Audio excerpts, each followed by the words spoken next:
How's it going, everybody? Some cool stuff to talk about today. We did this actually last time as well, but this one in particular, I'm actually pretty excited to talk about because there's so many different things for us to discuss.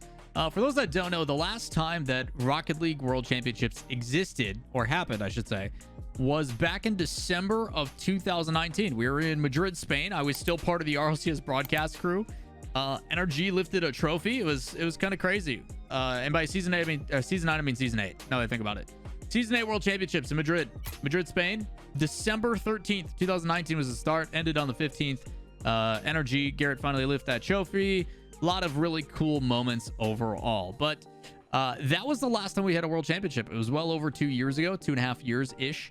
And we're finally getting to do it again. And I figured we've had a pretty long season. There's been a lot of different things that have happened in that time. And in particular, this season, we're finally seeing what this circuit-based system is supposed to be.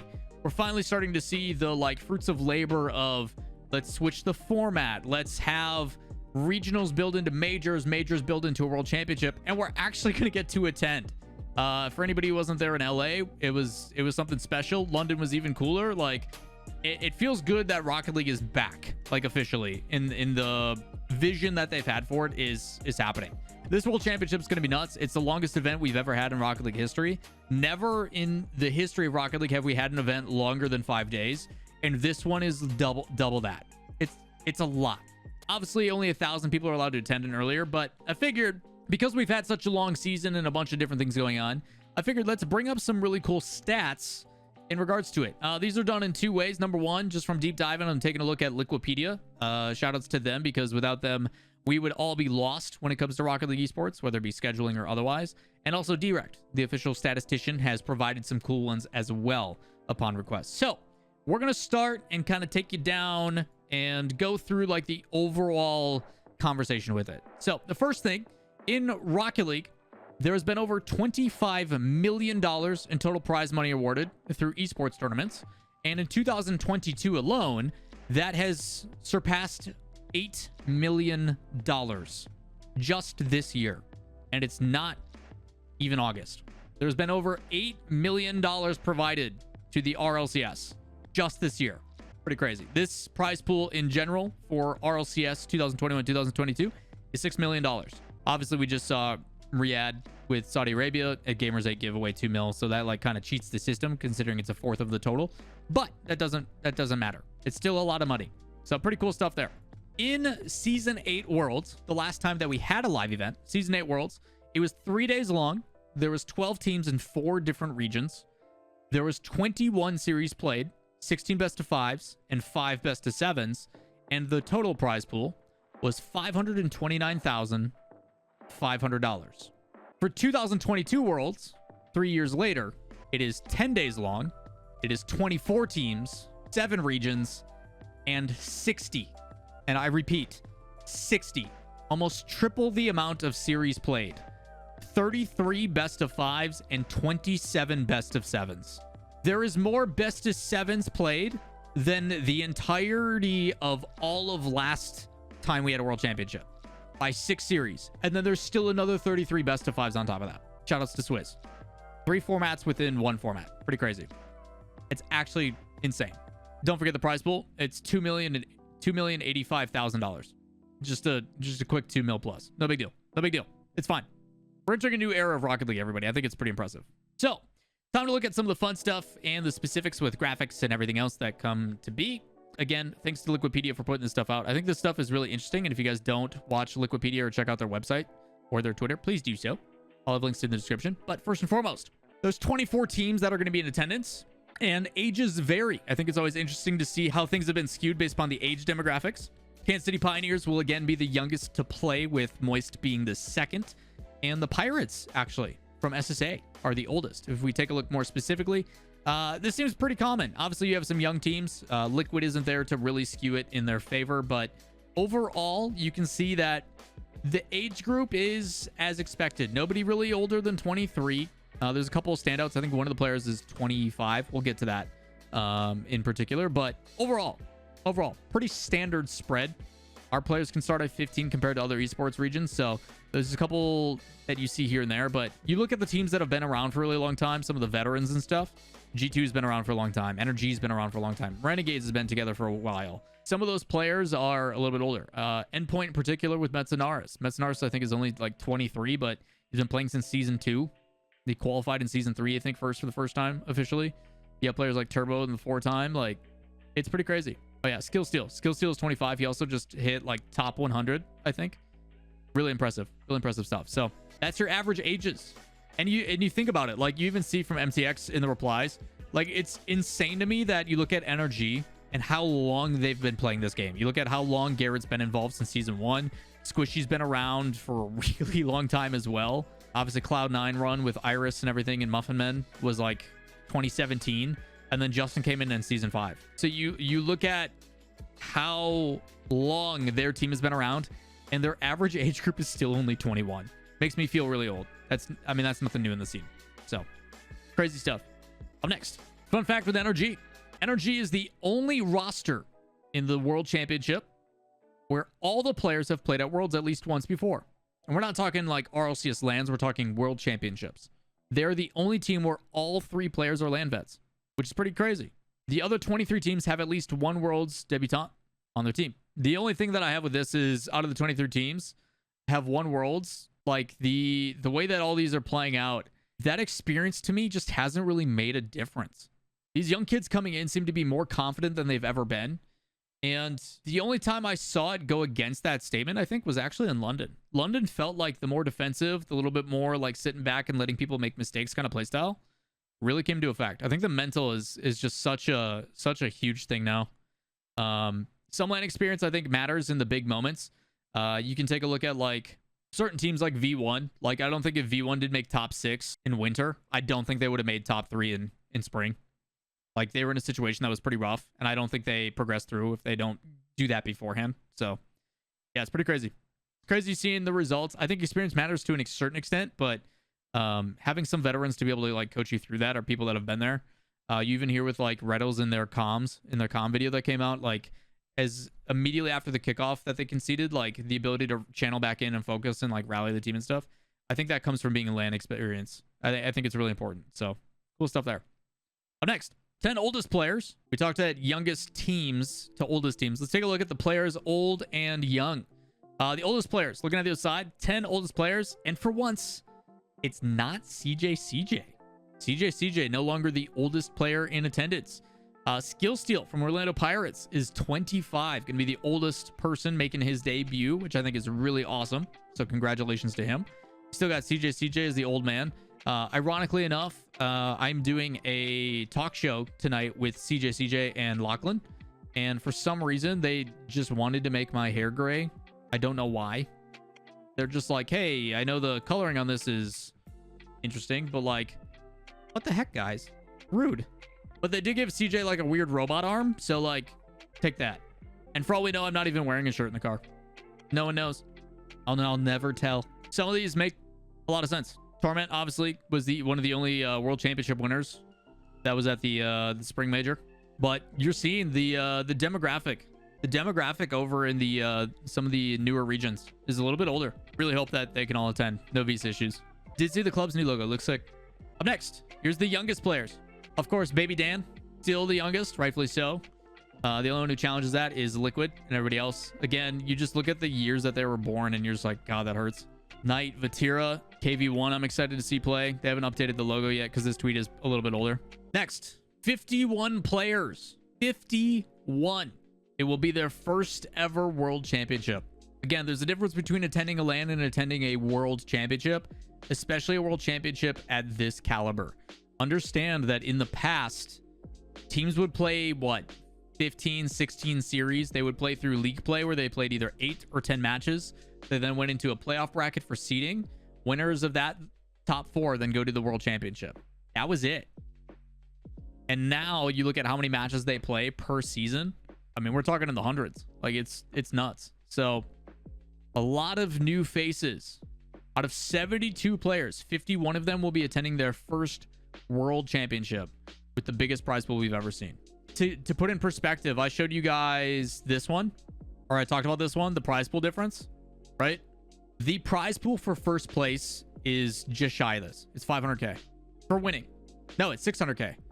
Winning gives you 600K. You make more money for winning this world championship than the entire prize pool for the last time we had worlds. Think about that. Isn't that insane? The last time we had a world championship, for winning this one, it's worth more than the entire thing last time. That's insanity. So a lot of teams, a lot of players, some life-changing opportunities, you guys. 200K is what you as an individual are taking. You as an individual are taking $200,000 after taxes, you know, but still pretty nuts. Pretty nuts. Awesome to see all the new faces. And at the end of the day, we have no idea who's going to make it out of wild cards and groups, who's making top 8 final run, what the format is going to affect all these different teams and players, who's going to, like, I'm excited. Very excited. Now, while it is a lot of teams' first world championship, it is also a lot of players' first RLCS LAN period. Teams that have never made a major, teams that have never gotten to play an international competition. Two obvious ones are SSA. We haven't gotten to see SSA play in internationals yet. Makes sense. We haven't seen Club qualify. They're the 3rd seed, so this is going to be their first experience to it. And then we're also seeing secondary MENA teams for the first time because, unfortunately for everybody else, Falcons / Sandrock Gaming literally won every single event. They won all regionals, all 9 of them, and they went to both. Well, technically they only went to 1, but they qualified for both and ended up attending only 1 with their starting roster and then 1 with the sub in Senzo. And now Senzo is making it on a different team. So 0-1, a lot of potential. Still waiting on AMS and if he's going to be able to attend. But as for Veloce has confirmed that they're going to be in attendance, which is really cool. Club made it in fall, but KV1 wasn't there. You're correct on that. That's 100% right. That's back when they were Era Eternity, I think. I'm pretty sure that's who it was. Right? Chaotic? Was that when they were Era? 0-1 did just tweet out a little bit ago that they are A-OK, which is awesome. Next, 14 players out of 36. There's 36 players in attendance at the Season 8 World Championships, and 14 of them will be making their return. Here you go. These are the teams and the players that were both. That's actually pretty special. You look at some of these teams that are like keeping it consistent. Chrome already coaching Space Station. The season before, Chrome was actually coaching NRG and is now back. Turbo was once playing. Now he's coaching. Whether that'll stay the same next season going into the off season, we don't know. That should be pretty exciting. Arrow was with Math and Snips. That's right. That's right. Sam changes their rosters a lot. It's getting better, but still. I mean, you look at some of these teams and like some of them like shows reciprocity. Some of these names are like, holy cow. And you look at the evolution of Shawzet's career and what he's gone through and the fact that he's still making worlds. Scrub's now on Dignitas after, you know, this was the season after. So Scrub just won a world championship. He goes to season 8. He makes it to the grand finals. They lose by 1 goal. And now he's with a completely different team with 2 new young up and coming players, which obviously they're veterans now, but unbelievable stuff. Unbelievable stuff. Just seeing the difference of this, it really puts it into perspective. And like people forget too, like low key and they're disbanding and then all the players kind of dispersed and then came back together for success. Pretty cool too. Pretty cool too. And then the last one are 5 players, our previous world champions that are making their return. 5 world champions: Garrett, Justin, and Squishy, Scrub, and Torment. Only 5. The Energy roster, Scrub and Torment. Very, very likely we get a new world champion, like 3 new world champs. I mean, Turbo's not playing. Assumed they'll play with their full roster. So, yeah, pretty crazy stuff. No, 2 new world champs. You voting for V1? Or you voting for Dig? Who are you voting for, Joey? Scrub becoming the 2-time? Would be crazy if Dig wins the whole thing, for sure. I think a lot of people, obviously, not undisputed, but a lot of people are thinking these boys got a pretty dang good chance, rightfully so. And then, Chad, I've got 2 like oddball stats for you all, thanks to dRekt. All right, you guys ready for these last 2 stats? I think these are both pretty cool. Do you guys want NA or MENA stat first? What would you prefer? I will let you all pick. MENA stat. All right, this one's really cool. This one comes from dRekt.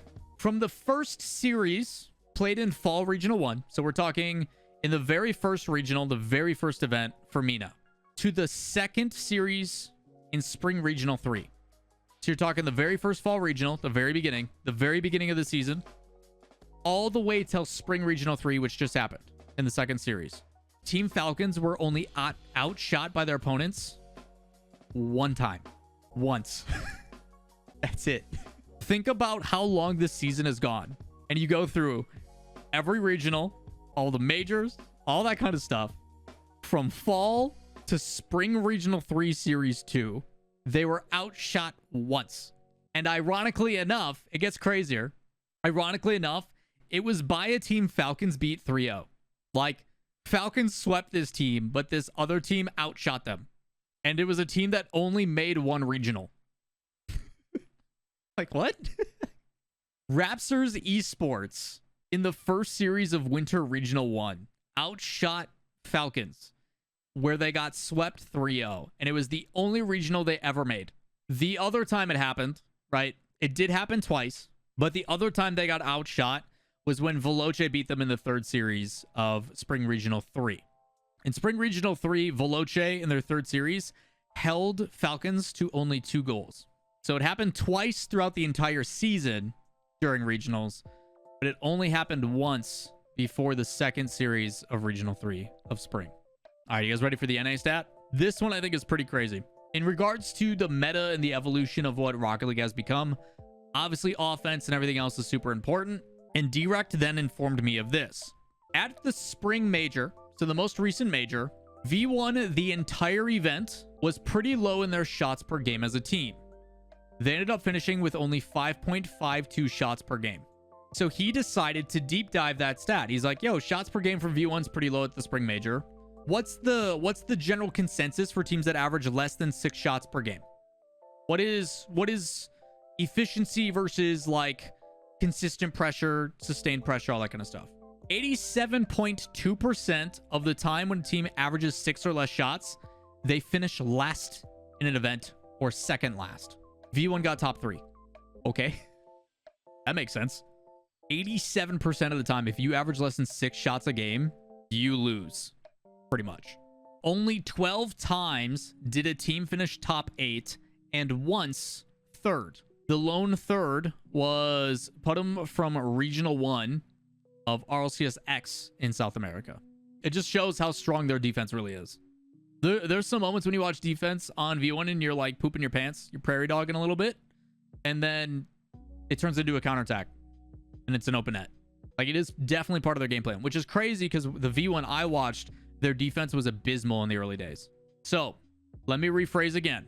Out of 211 instances, 184 times, so 87.2%, the team that averages 6 or less shots will either finish last in the event or second to last. 12 times a team finished top 8, and only once did they finish third. So you're talking statistical anomaly, 0.47%, less than 0.5%. That is the odds of V1 doing what they did top 3, but they did it at a major against the best competition in the world. That's crazy. That's actually so crazy to think about. dRekt decides to go even further because dRekt deep down is a huge V1 fan. So it's the only reason he knows this. This is just him indulging his own curiosity. He then goes on and says, if you cut that to 5.52 shots or less in an event, the numbers become even more skewed. So if you look at the specific stat of what V1 did as compared to 6, so he rounded up to 6 and was like, all right, 6% is 6 shots per game or less. What happens? And he's like, yo, it's happened like 12 times to get top 8 and only once ever to get top 3, right? He's like, okay, well, what happens if we look at their specific stat? What if we look at 5.52% or 5.52 shots per game? 90 of 99, so 90.91% of the time, they finish last or second to last. 2 of 99, they finished top 8, and 0 have finished top 6. So no one in the history of ever has finished top 3. Ever. V1 did it at LAN against the best competition in the world and placed top 3. And we're 1 goal away, or 1 game away, I should say. 1 game away against Falcons from going to the grand finals in the upper bracket. Pretty crazy stuff. To put it into perspective, it just goes to show when it comes to pressure on the line, different play styles, predictions, all that kind of stuff, sometimes there is definitely that anomaly that none of us have accounted for, predicted, or could expect. Like these are the types of things that when everything is on the line, when there's a lot of pressure and a lot of money, we get the Justin goal moments. We get the 0-second vitality scoring on G2. We get the crazy one-off things that you hope you're there to experience in person. So massive thank you to both Liquipedia for obviously putting in all the volunteer work to get these stats and create these things for us. Also dRekt, the official statistician, all the things that he does and putting this stuff together, as well as willing to share with us and indulge us. But I hope these types of things make you guys really excited to watch the World Championship, cheer on your favorite teams. And I'm going to reiterate some things that have been said as well. If you guys are attending, or if you're in chat, or if you're watching from home, it doesn't matter. Have a favorite team. Don't be afraid to root for them, support them. But if a good goal happens, if a cool save happens, if something in the sense of Rocket League is really cool, cheer for it, applaud for it. You don't have to be happy that it happened on your team, but if it's a good goal, like, respect the fact that it's a good goal. Respect the fact that that save was nuts. Like, be a fan of Rocket League first, and don't be afraid to support your team. That's all I'm saying. We're here at the end of the day to support this esport. So, with that said, that is going to wrap it up for our crazy stats video. I'm really looking forward to this World Championship. It's been a long time coming since we've had one of these, and I, for one, am super excited. If you guys see me at the event, if I am there, I probably will be in some capacity. I just got to figure out what the heck's going on. But if you guys see me, as always, I try to iterate. Let me be the bad guy. Come up to me, say hi. Don't be afraid to interrupt. And if I am busy, I'll just be like, hey, 1 second. I'll finish what I'm doing, and then I'll make sure to, photo, picture, sign things, whatever you need. So, again, let me be the bad guy. If you see me, don't be afraid to come say hi. I want to meet as many people as possible and spend a little bit of time of my day to give back to the people that support me. So, with that said, thank you so much for watching the video. If you guys enjoyed this type of content, this stuff you want to see more in the future, consider liking it. Give it a thumbs up. Helps me out greatly, as well as hitting subscribe and turn on notifications. Trying to hit 50K, hopefully by the end of Worlds. Probably won't happen, but a boy can dream. Also, our second big project coming out soon. I want to have it before World Championships, but I don't think we're going to be able to edit it in time. So right after the World Championships, I think it's going to come out. And I'm excited for y'all to see it because the last big project you guys absolutely love. So with that said, I'm out of here, and I hope you guys have a great rest of your day. Peace.